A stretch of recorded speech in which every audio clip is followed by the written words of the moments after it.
Is Realm Royale killing Smite? A question that's been flung around quite a lot as of recent, much like is Smite dying? And much like in that video, today we're gonna look into the reasons that may speak for Realm Royale killing Smite and the reasons that may speak against it.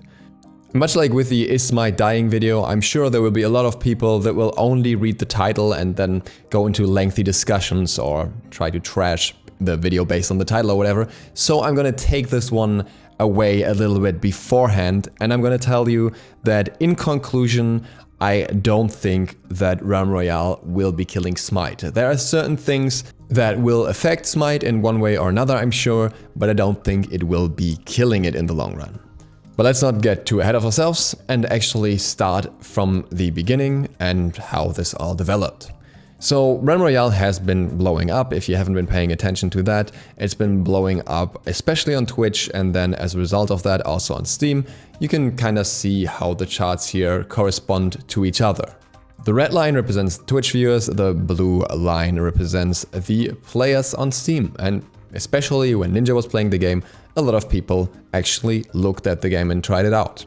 While this happens, Smite is in a bit of an awkward spot. It's a bit, well, I wouldn't say plagued with issues, but there are quite a lot of problems at the moment going around. And then we hear things like employees moving from Smite to Realm Royale. And all of that creates at least a certain level of worry regarding the future of Smite, seeing how much attention is turned to Realm Royale and how Realm is getting features that Smite doesn't even have yet. So let's begin with the arguments as to why it could be plausible that Realm Royale could be killing off Smite. The first one is the example that always gets brought up, how in Epic's situation, Fortnite killed off Paragon. If you're unaware, Paragon was a game by Epic and it didn't really do all too well. It had a bit of a player base, but it wasn't really going anywhere, and there were a lot of decisions made regarding that game that actually scared people off more than they brought people in. So it was existing until Fortnite took off. Now, Fortnite was originally not a Battle Royale game, but when the Battle Royale mode came out, then everything changed for Epic, and Epic, making a lot more money with that game, decided to shut down Paragon entirely. They also refunded literally all in-game purchases for Paragon, which tells you just how much more money they must have made with Fortnite. And the fear here is that as Realm Royale is being so successful compared to Smite, at least on Twitch at the moment, that could happen too. The next one kinda ties to that, and that's Hi-Rez history with other games like Tribes Ascend or Global Agenda. Now, if you're unaware of that, the history here is basically that Hi-Rez ditched those games for the most part when Smite came out. Not all too different from how Epic treated Paragon after Fortnite. This obviously left behind a very frustrated player base of those games that really haven't forgiven Hi-Rez to this day, because they really loved those games, they were very passionate about them, and they were basically gone. There was some attempts to like resurrect them, but it never really was successful anymore, and Smite is still there, the other games are not. The next point is that Hi-Rez employees are being moved from Smite to Realm Royale. For example, Hi-Rez Red, who was on QA for Smite, and is now working for Realm Royale. And that one is a definitely more critical point to me personally as well, as we kind of know that Hi-Rez QA in Smite isn't exactly excellent. We often end up with a lot of issues in the game even after patches, so it's definitely not like that department is overfilled with employees and they could definitely afford to lose employees there. So obviously that one is a more concerning point for many. On top of all that, Hi-Rez is also adding new features to Realm Royale that have been demanded by especially the Smite community for a long time and haven't been implemented yet, namely anti-stream sniping policies that allow you to report players for stream sniping. And you can argue that this may be more or less of an issue in a Battle Royale game as opposed to a MOBA. I don't think it makes much of a difference, they both have their own ups and downs in that context. But obviously it's a bit strange to see this being implemented in Realm Royale before Smite, just because some bigger streamers have been complaining about it when playing the game. These complaints are really nothing new, and it's odd that something has not been enforced for years, seemingly not being able to do it, but now with a new game it all of a sudden is possible. Then there is the plan for a huge prize pool for Realm Royale, even though it just came out. 1 million, something that isn't even easily spent in regards to Smite.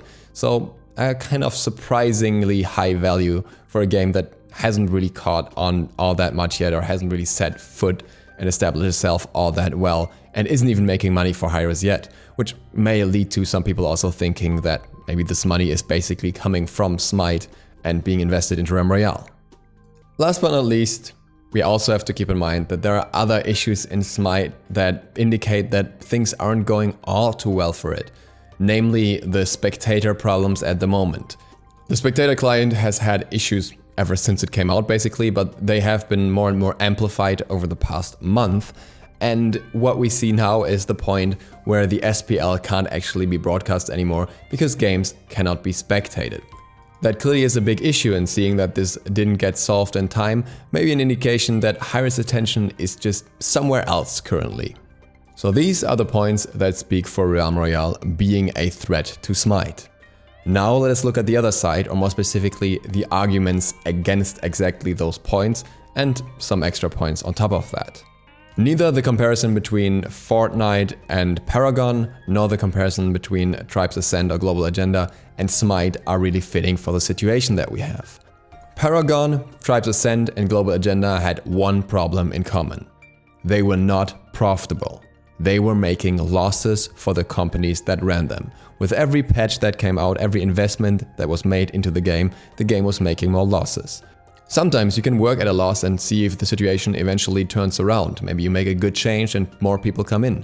But sometimes that just doesn't happen. Sometimes there's not enough budget for marketing. Sometimes the changes aren't as well received as you're hoping for. And the longer you go on, the more money you sink into something that's not making you money. That is never good for a company, so sometimes games have to be ditched because of that. That can be very unfortunate, that can be very frustrating, and very good games can die because of that. Think, for example, Gigantic, but that's just the reality of any business. They need to make profits. Smite, as far as we know from any Hi-Rez source, is making profits. We have a player base of 1.5 million players per month. We have a stable monetization system that definitely not everyone will like, but it's making them money. So Smite is still making Hi-Rez money. Even if Realm Royale was making them more money than Smite, that wouldn't mean that Smite would not be profitable all of a sudden. As long as there's any return on investment, it is something worth keeping for most, unless the profit becomes so minimal that it's not even worth investing into it. Also, one has to keep in mind that Battle Royale games fluctuate a lot in their popularity. We've seen this in the past with games like H1Z1 then being basically pushed out by PUBG, that was then pushed out by Fortnite, etc. Now, I don't think Fortnite is going to go anytime soon, but I know that at least the competition in the lower ranks behind Fortnite will be quite hot for a while. And Smite is just a much more stable foundation than that. The MOBA market isn't huge anymore, Smite is unique enough to stand out entirely, and it's just not a trend like Battle Royale games are right now. For Hi-Rez, it would be a very risky move to entirely ditch Smite for a much less stable market, so I highly doubt that's gonna happen. You can also see in this graph here that Realm Royale's popularity has spiked, but it's now going down a little bit. It's not dying off, obviously, but it may not get much higher for a while. I think with a beta release or with a full release, this will change again, and there can always be bumps that push it back up. But I think it's just not gonna stay at this constant super high all the time, so that they would purely rely on that. Now let's talk about the anti-stream sniping policy. Now, this is an interesting one because we've actually seen something like this in the past. With Paladins coming out, people were a bit worried that that would kill off Smite as well, that Hi-Rez would focus their attention on Paladins instead. And Paladins actually got voice chat first. And the concern was that Paladins is now going to be the prime focus because it got voice chat first. The reason why I think features like this are often implemented in the newer games first is because it's easier. You have less of a construct of a foundation in terms of coding yet that would make it more complex to implement features. So if you want to test a feature out, it's much easier to put it in the new game that's still being built basically. So you can see how well it works there, and if it doesn't work there, then you ditch it, and if it works well there, then you can bring it over to your other games. I know for a fact that at least one Hi-Rez employee is interested in getting this feature for Smite as well. So I think that this is something where you should really not have to worry about at all, because in the end we got voice chat in Smite as well, and both Paladins and Smite are doing well. And if Smite gets an anti-stream sniping feature out that in the long run, even better. We have a similar situation with the prize pool as well. The first Paladins tournament had a big prize pool. The first Hand of the Gods tournament had a relatively big prize pool considering the player base of that game.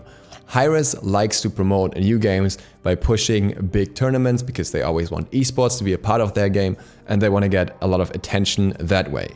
I'm not sure if it's the best method or if it always works out that way, but I know that's how they've always done it and it doesn't really deter from how they're doing it in other games.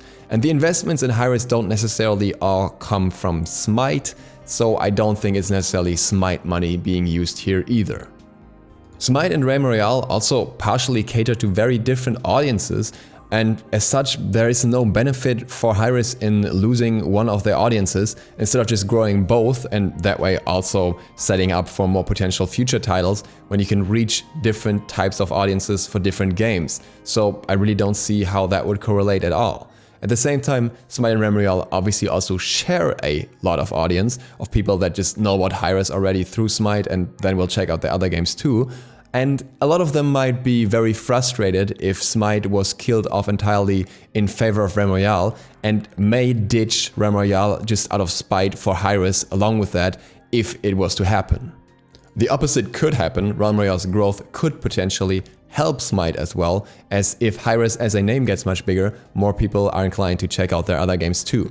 Not that likely, as most people would probably try Paladins before Royale, but it could always translate over a little bit.